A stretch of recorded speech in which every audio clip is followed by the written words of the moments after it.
저와 여러분이 지난주에는 건강한 가정, 건강한 교회 첫 번째 시간으로 화평을 힘써 지키라는 주제로 함께 말씀을 나눴습니다. 교회는 하나님의 마지막 보류예요. 그래서 우리 하나님께서는 이 교회를 잘 세우기 위해서 6,000년 전부터 가정이라고 하는 이 기간을 준비하셨어요. 주의 말씀에 따라서 부모가 자녀들을 잘 양육하고 또 자녀들이 부모를 잘 공경하면 가정이 바르게 잘 세워지는 것처럼 교회도 동일한 그러한 관계를 갖습니다. 이것을 위해서 주님은 우리에게 화평을 위해서 힘쓰라고 그랬어요. 가정에서 화평도 중요하지만 교회에서도 화평도 상당히 중요한 거잖아요. 그래서 이 화평을 강조하고 있는데, 지체들과 화평을 위해서 물 한 잔이라도 대접해주면 우리 하나님께서 그 사람에 대해서 보상을 잊지 않게 해준다고 약속하셨어요. 이 말씀은 화평을 위해서 힘쓰는 자들을 보호해 주겠다라는 그런 의미입니다. 여러분, 하나님께, 그 하나님이 어떤 하나님이세요? 전능하신 하나님이시잖아요. 맞죠? 그 전능하신 하나님께서 우리를 보여준다면 그것만큼 더 큰 복이 어디 있어요? 그렇죠? 여러분, 그런 복을 받아 누리길 원하시죠? 그럼 지체들에게 잘해야 되는 거예요. 지체들에게 잘하면 하나님께서 그런 복을 주신다고 분명히 우리에게 약속하셨어요. 그런데 반대로 그와 같이 하지 않고 지체들을 걸려 넘어지게 하는 자들에게는 연자방아 맷돌을 목에 매달고 바다에 빠지는 것이 더 낫다로까지 엄중하게 경고하고 계세요. 왜 그렇다고 그랬어요?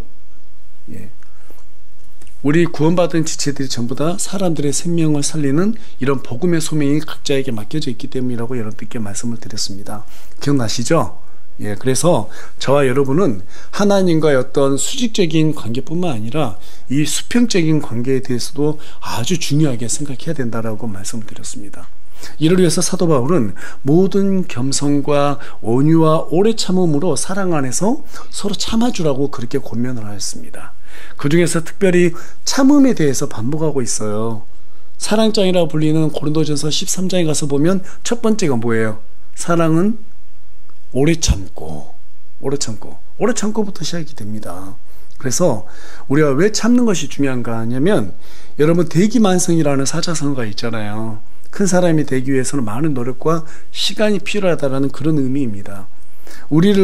주님께서 우리를 위해서 오래 참아 주셨기 때문에 저와 여러분도 마찬가지로 지금 이 시간에 어때요? 지체들에게 오래 참아 줘야 되는 거예요. 하나님께서 우리를 향해서 오래 참아 주셨기 때문에 저와 여러분이 이 시간 사람 굿이라고 살잖아요. 맞죠? 어린아이들 키울 때도 마찬가지예요. 어린애들 이제 3살밖에 안 된 애들한테 막 사람 되라고 획책하면 어떻게 살겠어요? 오랫동안 기다려 주는 게 바로 부모의 사랑이잖아요. 그와 같이 우리가 지체들을 서로 참아주는 것이 너무너무 중요하다. 그래야지 주님이 원하시는 반듯한 교회를 세워나갈 수 있기 때문에 그렇습니다. 그래서 우리가 항상 말로만 사랑한다 이렇게 말하지 말고, 사랑은 말로 하는 게 아니에요. 뭘로 하는 거예요? 행동으로 옮기는 거예요. 사랑한다고 말해놓고 지체들에게 함부로 대하면 그거는 거짓말쟁이라고 성경 우리에게 분명히 얘기하고 있습니다. 그래서 성경은 이렇게 오래 참음 앞에다가 겸손이 먼저 앞세워졌다라는 사실을 우리가 깨달아야 돼요. 내가 누군가를 막 지적하는 게 좋다? 그건 오래 참는 게 아니죠. 그건 사랑해서 그렇다라고 말하는데 그건 사랑이 아니에요. 자기 성격이지. 그래서 우리가 이 겸손이라고 하는 것은 나의 죄됨으로 보는 겁니다. 내가 죄인이라는 사실을 하나님 앞에서 인정하는 것이 바로 겸손이에요. 뭐가 겸손이라고요? 내가 죄인이라는 사실을 인정하는 게 겸손이에요. 그래서 저희 형제 자매보다 내가 더 죄인이라는 사실을 인정하는 거, 그게 바로 겸손이기 때문에 우리가 그런 마음으로 우리 형제 자매를 대할 수 있어야 된다는 사실이죠. 이 원리는 가정에서도 동일하게 적용이 됩니다. 특별히 남자들이 이 부분에 대해서 좀 취약한 부분이 있어요. 세상에서 조금만 좀 위상이 높아지고 돈 좀 벌고 그러면은 그것으로다가 남편 역할을 다 한 줄 알고 아내들을 소중하게 다루지 않는 분들이 계시죠. 자녀들에게도 함부로 대하는 그런 분들이 많습니다. 과거에 기존 세대들이 사실 그런 면이 아주 강했었는데요. 또 교회 와서 보면은요, 이 남자들이 어떤 또 성향이 있냐면, 내가 집사고 장로고 목사가 되면은 목에 힘주고 막 사람들에게 그 권위의식을 내다 보이는 그런 잘못된 패단들도 많이 있습니다.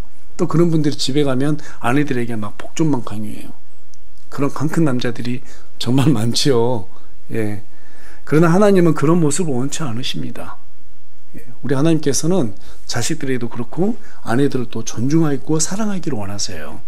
아담은 자기 입으로 볼 때 뭐라고 말했어요? 내 뼈 중에 뼈요, 내 살 중에 살이다. 이렇게 얘기했어요. 자기 아내가 내 뼈라는 거예요. 자기 아내가 내 살이라는 거예요. 여러분, 칼에 손 조금만 베어도 얼마나 이게 아프고 신경이 쓰여요. 그렇죠?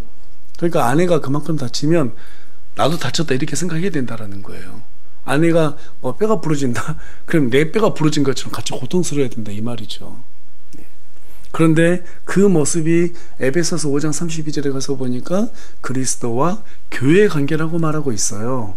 그리스도와 교회의 관계다. 무슨 말인가 하면 건강한 교회를 세우기 위해서는 가정에서 남편들이 그리스도께서 교회를 사랑하신 것처럼 아내들을 존중해 줘야 된다. 그런 말이고, 또 그렇게 했을 때 따라오는 복이 있다고 오늘 본문은 우리에게 말해주고 있습니다. 그래서 오늘은 건강한 가정, 건강한 교회 두 번째 시간으로 아내를 존중하는 남편에게 허락되는 복이라는 주제를 가지고 여러분과 함께 말씀을 나누기를 원해요. 오늘 말씀을 통해서 남편이 자기 아내를 사랑하는 것이 얼마나 복된 일인지 바르게 알고 가정의 화평이 곧 교회 화평으로 이어지게 하는 귀한 시간이 되기를 간절히 소망합니다. 예, 영국의 에드워드 7세가 18살이 되었던 해에 왕실은 에드워드 7세가 성년이 되었다는 것을 공식적으로 나라에 공포를 했습니다. 그로 인해서 에드워드 7세는 왕위에 오를 수가 있게 되었어요. 그러나 일반 국민들은요, 그 당시에 양친의 동의 없이는 이 21살이 되기 이전에는 결혼을 할 수가 없었어요. 에드워드 7세의 성년 발표가 있은 지 얼마 뒤에 어떤 한 사람이 에드워드 7세가 거리 이렇게 행차하고 있을 때 질문을 했다고 합니다. 18세만 되면 왕이 될 수도 있는데 무슨 까닭으로 21살이 넘지 않고서는 마음대로 결혼할 수가 없습니까? 이렇게 따뜻이 물었다는 거예요. 그렇게 질문한 사람을 향해서 에드워드 7세가 이렇게 말했다고 합니다. 그야 간단한 이치지요. 여자를 지배하는 것이 나라를 지배하는 것보다 더 어려우니까요. 예, 이렇게 말했다고 합니다. 우리 아버지들을 볼 때 여자들을 지배하는 것이 나라를 지배하는 것보다 더 어렵다라고 말한 에드워드 7세의 말이 맞는 것처럼 보입니다. 예, 그러나 여자는 지배의 대상이 아니라 존중의 대상이라고 오늘 본문 우리에게 기록해주고 있어요. 실제로 여자들은 남편에게 사랑을 받을 때 자존감도 높아지고 삶에 대한 의욕도 높아진다고 합니다. 또 그렇게 자존감도 높아지고 또 삶에 대한 의욕이 높아질 때 여자는 창조의 질서와 목적에 따라서 남편을 잘 조력할 수 있는 이 조력자 역할을 잘 해낼 수가 있게 되는 것입니다. 바보 온달과 평강공주라는 이야기 여러분들께서 잘 아실 거예요. 예, 이런 이야기가 괜히 나오는 것이 아니죠. 여자들이 남자를 잘 도울 때 남자는 성공적인, 세상에서도 그렇지만 신앙생활도 할 수 있다는 것이죠. 일할 때 남자의 뇌는요, 자뇌와 우뇌 중에서 필요한 한쪽 뇌만 사용한다고 합니다. 그래서 여러 가지 일을 동시에 못해요. 여자들이 볼 때는 답답하죠. 왜 아버지들 신문 보다가 신문 보고 있는데 식사하라고 그래도 못 듣잖아요. 우리 자매님들은 이해가 안 되시죠? 예, 우리 형제님들 이해가 돼야 안 돼요? 돼요. 예. 안 들려요. 뭐 하나 집중하면 다른 게 안 들려요. 남자들은 내가 원래 그래요. 한쪽 뇌만 쓰니까 그래요. 동시에 여러 가지 일을 못합니다. 자, 그런데요, 여자들은 그렇지가 않아요. 자뇌하고 우뇌를 동시에 사용할 수 있는데 무려 17가지 일을 동시에 할 수 있다고 합니다. 예, 그러니까 우리 형제님들은 자매님들 볼 때마다 우와 놀려야 되는 거예요. 어떻게 저렇게 할 수 있지? 왜 그렇게 했을까요? 하나님께서 여자를 갖다가 남자의 조력자로 붙였기 때문에 그 남자가 어떤 한 가지 일에 집중할 때 다른 것을 볼 수 없잖아요. 자, 그런 부분을 메꿔지게 하기 위해서 우리 하나님께서 기가 막히게 여자들을 이렇게 만들었다라는 거예요. 예, 그래서 남자가 놓치기 쉬운 일들을 여자가 보완해 줄 수 있도록 이렇게 창조했다라는 것을 우리가 이해하고, 쉽게 말해서 여자는 컴퓨터로 치면 남자보다 신형이다, 이렇게 생각하면 됩니다. 그래서 우리가 자매님들을 볼 때마다 존중해야 되는 거예요. 와, 나보다 더 나은 존재구나, 이렇게 또 생각할 수 있어야 된다라는 것이죠. 그래서 남자들은 결코 아내들을 무시하면 돼요, 안 돼요? 예, 안 되는 거예요. 나보다 열등하다 이렇게 생각하면 안 되는 거예요. 존중의 대상이고 또 마땅히 존중을 받아야 될 권리가 있고 사랑을 받아야 될 권리가 있는 거예요.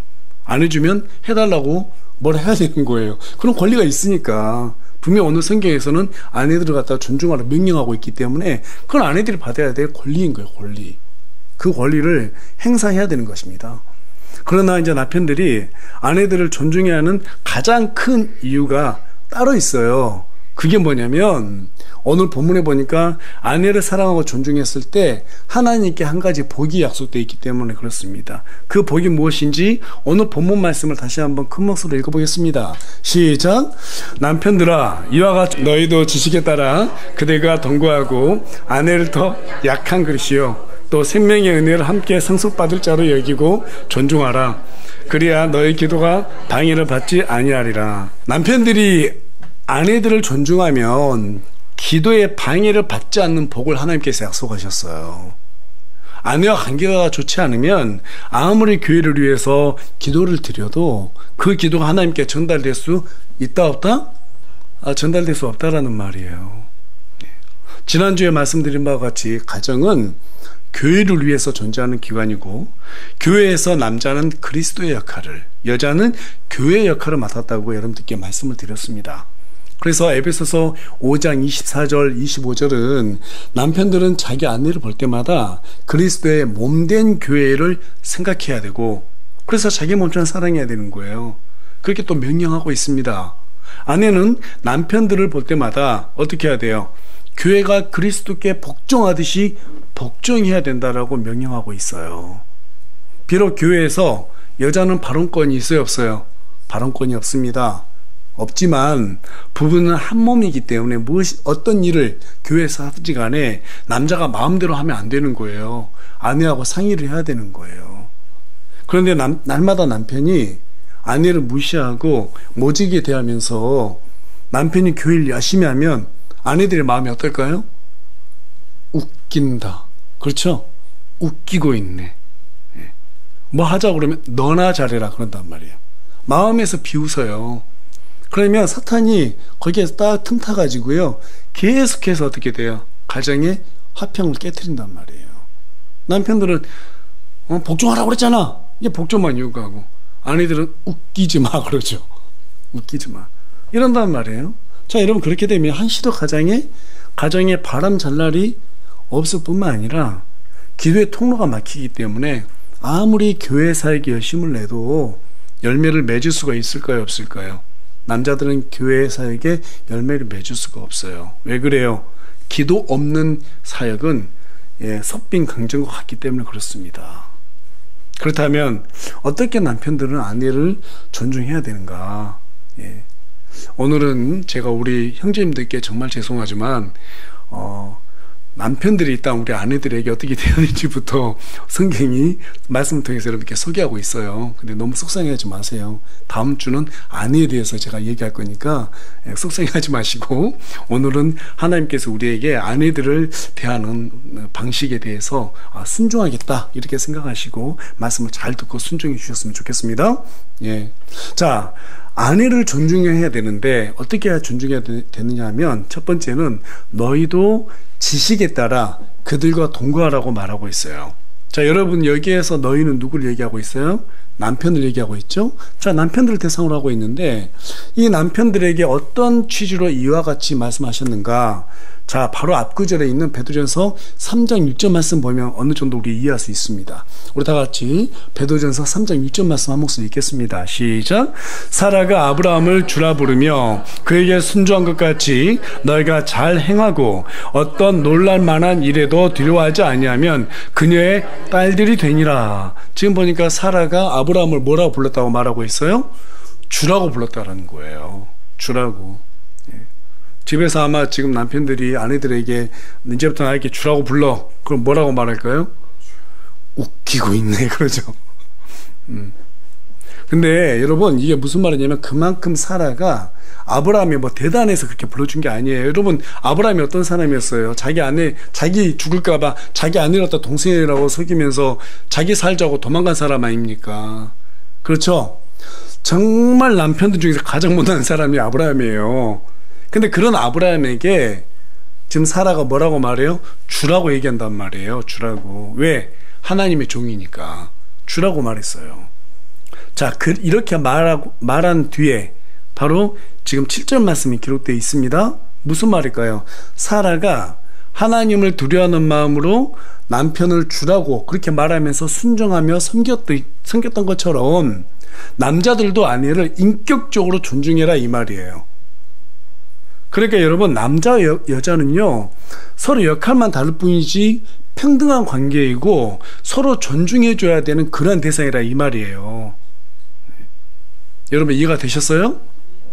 아내를 존중하고 사랑해야 하는 책임은 누구에게 있어요? 남편에게 있는 거예요.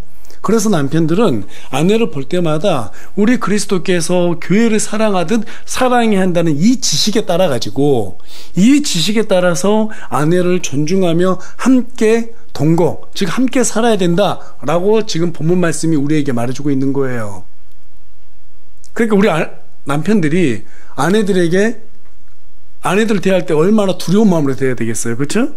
예, 그리스도께서 교회를 어떻게 사랑하셨어요? 십자가에 못 박혀 죽을 정도로 사랑했잖아요.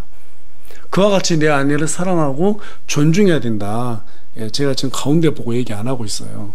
저도 잘 어렵기 때문에 제 아내가 저를 안 봤으면 좋겠는데 계속 쳐다보고 있어가지고 부담이 됩니다만, 어쨌든 간에 이 지식에 따라서 교회를 위해서 아내들을 갖다가 존중하는 금쪽 같은 우리 형제님들이 되기를 간절히 소망합니다. 두 번째로 이제 본문은 아내들을 어떻게 존중해야 되느냐, 더 약한 그릇으로 대하라고 명령하고 있어요. 이건 명령이에요. 이 말씀은 골로새서 3장 19절과 같은 궤를 이루고 있습니다. 우리 다 같이 골로새서 3장 19절 말씀, 우리 자매님들만 한 목소리 읽겠습니다. 시작.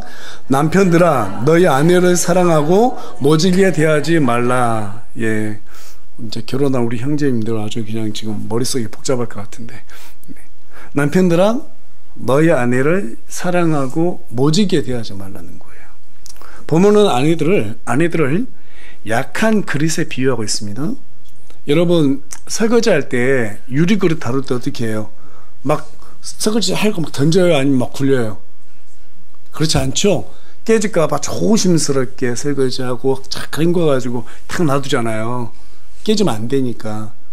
그와 같이 대하라는 거예요. 그런데 그것이 만일 아주 비싼 도자기다. 그럼 어떻게 할까요? 막 입김 불면서 닦고 광나게 만들고 애지중지 아끼면서 혹시라도 깨질까봐, 그쵸? 막 보호하고 그러지 않겠어요?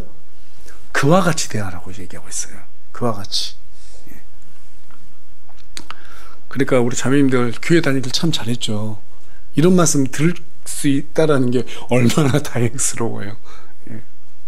그래서 어렸을 때부터 이런 교육을 받고 이렇게 하나님 안에서 자라는 게 정말 큰 축복인 거예요. 여러분, 우리가 이런 어떤 귀중한 유리그릇이라든지 도자기 같은 것을 함부로 다루지 않는 것처럼 성경은 남편들에게 아내들을 그 정도로 잘 이렇게 존중해줘야 된다라고 얘기하고 있습니다. 어느 정도로 아껴야 한다고 명령하고 있는가? 우리 형제님들만 큰 목소리로 에베소서 5장 25절 말씀 한 목소리 읽겠습니다. 시작. 남편들아, 너희 아내 사랑하기를 그리스도께서 또한 교회를 사랑하사 교회를 위해 자신을 주신 것 같이 하라. 그리스도께서 교회를 위해서 자신을 내준 것처럼 그렇게 하라고 명령하고 있어요. 무슨 말이에요? 아내들을 위해서 자기 목숨까지 내놓으라 이 말이에요. 목숨을 내기고 지켜야 된다 이 말이에요. 아껴야 된다 이 말입니다. 자, 그런데 남편들 중에서 목숨은 내놔도 가사일은 도와주지 못하겠다라고 하는 이런 강 큰 남자들이 꼭 있습니다. 과거에 제가 그랬거든요. 간이 뭐 컸어요 그때. 요즘은 대부분 가정들이 맞벌이기 때문에 남편이 도와주지 않으면 가정을 유지해 가기가 참 어렵습니다. 설거지, 청소, 빨래, 육아, 이 모든 것들이 쉬운 일이 아니잖아요. 여자의 몸으로 이 모든 것들을 전부 다 소화시킨다는 게 쉽지가 않습니다. 일까지 하면서. 저도 이제 힘들면은 우리 아내도 힘들구나 이렇게 생각을 해야 되는데 과거엔 좀 그렇게 생각하지 못했던 것 같아요. 철이 없을 때는 가사 일을 자존심으로 여기고 무시한 적도 있었습니다. 오늘 뭐 제가 마치 자아 비판하는 것 같이 느껴지는데 그러다가 어느 날 성경을 이렇게 읽다 보니까 원치 않는 구절이 들어오더라고요. 그때 느꼈어요. 성경은 참 힘들다. 어떤 구절인지 우리 자매님들만 큰 목소리로 한번 읽어봤으면 좋겠습니다. 에베소서 5장 28절 29절 말씀입니다. 자, 읽겠습니다. 시작. 이와 같이 남자들도 자기 아내를 자기 몸같이 사랑해야만 하나니 자기 아내를 사랑하는 자는 자기를 사랑하느니라. 지금까지 어떤 남자도 자기 육체를 미워한 적이 없고 오히려 그것을 보살펴 자라게 하며 소중히 여기기를 주께서 교회를 위해 하시는 것처럼 하나니. 이 말씀들이 눈에 들어오고 난 뒤에 생각이 바뀌었어요. 생각을 바꾸자 비록 손에는 주부습진이 생겼지만 우리 아내가 바뀌었어요. 눈에 덮개도 사라지고 혼잣말도 사라지기 시작했습니다. 교회 시작할 때 자기는 절대로 하나도 안 도와주겠다고 하더니 지금은 알아서 도와줍니다. 자, 남성 동지 여러분, 남자는 여자 하기 나름이 아니라 여자는 남자 하기 나름입니다. 맞습니까? 우리 형제님들 대답 안 하세요. 이게 이제 뭐 지금은 정상인데 이제 하나님의 은혜를 받아 누리고 이게 무슨 뜻인지 잘 이렇게 이해하시면 나중에 아멘 하지 말아도 아멘 할 겁니다. 맞죠? 자, 아내가 남편 말에 복종하지 않은 것은요, 여자들은 일반적으로 되게 감정적이에요. 뭐 이런 말도 있잖아요. 여자들은 자기를 사랑하는 사람에게 목숨을 건다, 이런 말이 있어요. 되게 감정적이고 감성적이에요. 남자와 여자의 뇌는 완전히 달라요. 남자들은 자기를 막 인정해준 사람에게 목숨을 바치지만 여자들은 자기를 사랑해준 사람에게 목숨을 바쳐요. 실제로 그렇습니다. 그래서 이렇게 아내들이 남편 말에 복종하지 않는다는 것은 남편들이 어떤 생각을 해야 돼요? 내 사랑이 부족했구나, 이렇게 생각해야 돼요. 사랑이 부족에 대한 증거예요. 때문에 먼저 아내에게 복종을 요구하지 말고 그리스도께서 교회를 먼저 사랑하셨던 것처럼 아내를 먼저 사랑하고 존중하시기를 바랍니다. 그렇게 했을 때 아내들이 남편과 함께 교회를 위해서 희생하고 헌신하겠다고 하는 그런 마음이 생겨나는 거예요. 우리 남편이, 내가 사랑하는 남편이 뭔가 하겠다는데 내가 안 도와줄 수 있나? 도와줘야지, 이런 생각 갖게 돼 있다니까요. 오히려 남자들보다 더 열심히 일을 해요. 더 열심히. 저는 개인적으로 교회에서 막 여자들 이용하는 건 좋지 않다고 봐요. 가급적이면 교회에서 일은 남자들이 더 많이 해야 돼요. 왜? 교회를 섬기는 책임은 남자한테 있기 때문에 그렇습니다. 그게 성경적이에요. 근데 남자들은 뒷짐 딱 쥐고 교회에서 대접받고 있고 여자들은 막 일하고, 이거 원치 않습니다. 가급적이면 설거지도 형제님들이 좀 많이 하세요. 교회에서. 교회에서 청소도 형제님들이 좀 더 많이 하시고, 아내분들은 교회 와서 좀 대접받아도 괜찮아요. 그리스도께서 교회를 위해서 자기를 내준 것처럼 아내들을 사랑하러 했기 때문에 우리 교회 안에서도 우리 형제님들이 좀 자매님들에게 좀 많이 좀 섬겨주면 어떨까, 저는 이런 생각을 합니다. 저도 교회에서 설거지 하잖아요. 그렇죠? 합니다. 월요일마다 그 커피 있잖아요, 뒤에. 그거 제가 다 월요일 와서 항상 설거지해요. 다 교회 청소하고, 또 토요일만 되면은요, 우리 청년 형제들이 와가지고 교회 청소 다 해요. 밑에 한번 봐보세요. 깨끗하죠. 뭐 밑에 쓰레기 하나 없잖아요. 항상 와서 청소해요. 그러니까 여러분, 우리 형제님들, 우리 청년들 잘해주세요. 그러니까 교회에서 어떤 불평하지 마시고 좀 잘 서로 섬겼으면 좋겠어요.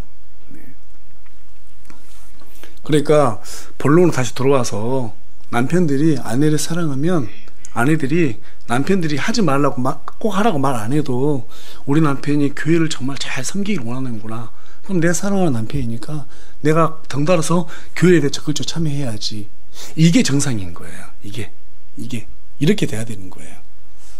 그런데 아내들이 남편은 서로 관계 안 좋으면서 목사를 좋아하니까 교회 섬긴다, 이건 정말 잘못된 거예요. 이러면 안 되는 겁니다, 여러분. 남편을 좋아하니까 교회를 같이 섬겨줘야 되는 거예요. 그러니까 목사님들이 자꾸 자매님들에게 이렇게 하세요 저렇게 하면서 막 자매들을 갖다가 남편을 건너뛰고 목사님들이 자매님들을 갖다가 자신 어떤 뭐 소유물처럼 다룬다? 이건 정말 잘못된 일이에요. 네. 그 중간에 누가 있어요? 남편들이 있는 거예요. 그래서 이 부부관계를 통해서 자율적으로 알아서 교회를 잘 섬길 수 있도록 그렇게 안내하는 것이 좋습니다. 이 일을 위해서 우리 하나님이 아담과 이브에게 주례사를 주셨어요. 창세기 2장 24절을 가서 보니까 그러므로 남자가 자기 아버지와 어머니를 떠나 자기 아내와 연합하여 그 둘이 한 육체가 될지니라 이렇게 말씀하셨어요. 짧은 주례사예요. 그런데 여러분 한번 잘 보세요. 이 짧은 하나님의 주례사가 남자에게 주신 말씀이에요? 여자에게 주신 말씀이에요? 지금 보시면 그러므로 남자가 이렇게 돼 있잖아요. 주어가 남자잖아요. 이 남자에게 주신 말씀이에요. 여자에게 주신 말씀이 아니에요. 부부가 하나로 연합되는 것은 누구 책임이다? 남자 책임이다 이 말이에요. 남자들은 결혼하면은요 부모를 떠나야 되는 거예요. 부모들도 남자가 결혼하잖아요. 더 이상 참견하면 안 돼요. 그 가정이 한 가정이기 때문에 막 이렇게 해라 저렇게 해라 하면 안 된단 말이에요. 그래서 남자들이 이제 한 가정을 누렸으면 부모를 떠나서 내 아내를 딱 책임지고 어떻게 해야 돼요? 화평을 도모하고 주의 일을 위해서 최선을 다해야 된다 이 말이에요. 한 육체가 되라는 것은 그리스도와 교회를 얘기하는 겁니다. 그래서 우리가 남편들은 인간적으로 아내가 예뻐서 잘해주는 것은 정말 좋은 일이에요. 그러나 교회를 세우기 위해서 아내를 존중하고 사랑하는 것은 훨씬 더 좋은 일이에요.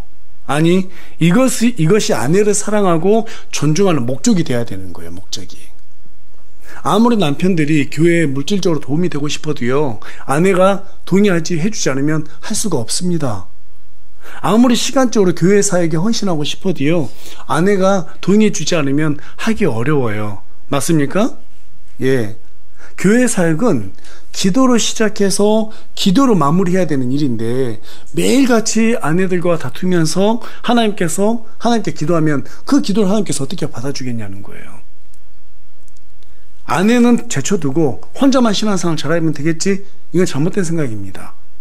왜 그래요? 본문에 기록된 바와 같이 생명의 은혜를 아내들과 함께 상속받은 자이기 때문에 그래서 하나님께서는 아내와 화평하고 한 마음으로 연합해서 하나가 되었을 때 그 사람의 기도가 방해되지 않는다고 말씀해 주고 있어요. 이 부분에 관하여 아내들도 긴장해야 돼요. 비난, 남편만 나한테 잘하면 되겠지 이렇게 생각하면 안 됩니다. 오늘 말씀을 기회로 삼아가지고 막 방종해도 되겠지 정말 잘못된 생각이에요. 아내들은 자기 포지션을 정확하게 이해해야 되는 거예요. 어디까지나 여자는 남편의 조력자로 창조됐죠? 우리 자매님들 맞나요? 예. 어느 말씀을 듣고서 남편들에게 물론 존중받는 거 권리이기 때문에 그게 좋아요. 그런데 막 종 부리듯이 허세 부리면 안 된다는 거예요. 함부로 해도 안 된다 이런 말이 아닙니다. 그건 큰 착각이에요. 다시 한번 말씀드리지만 사라는 아브라함을 주라 불렀어요. 존경해야 된다고요. 남편을. 남편들도 아내를 존중해야 되지만 아내들은 남편을 더 존경해야 되는 거예요. 만약 남편들의 심기를 건드려서 여자가 남편들이 기도하는데 방해거리가 된다면 그 책임은 여자가 져야 되는 거예요. 나중에 그리스도의 심판석 앞에 서면 그것으로 분명히 책임을 묻게 될 거예요. 결코 그 책임은 가볍지 않습니다. 결과적으로 그것은 그리스도의 몸된 교회를 바르게 세우지 못하도록 방해하는 사탄의 일이기 때문에 그렇습니다. 그래서 우리 자매님들은 오늘 이 말씀을 들었다고 그래가지고 남편들에게 막 권리 주장하는 것까지 좋지만 이것을 하나의 방종의 기회를 삼는다는 것은 아주 두렵고 떨리는 일이다 이렇게 생각하시고 남편들을 존경하시고 또 우리 남편들은 아내들을 어떻게 해야 돼요? 하나님께 내 기도가 상달되도록 하기 위해서 아내들과 화평해야 되는 거예요.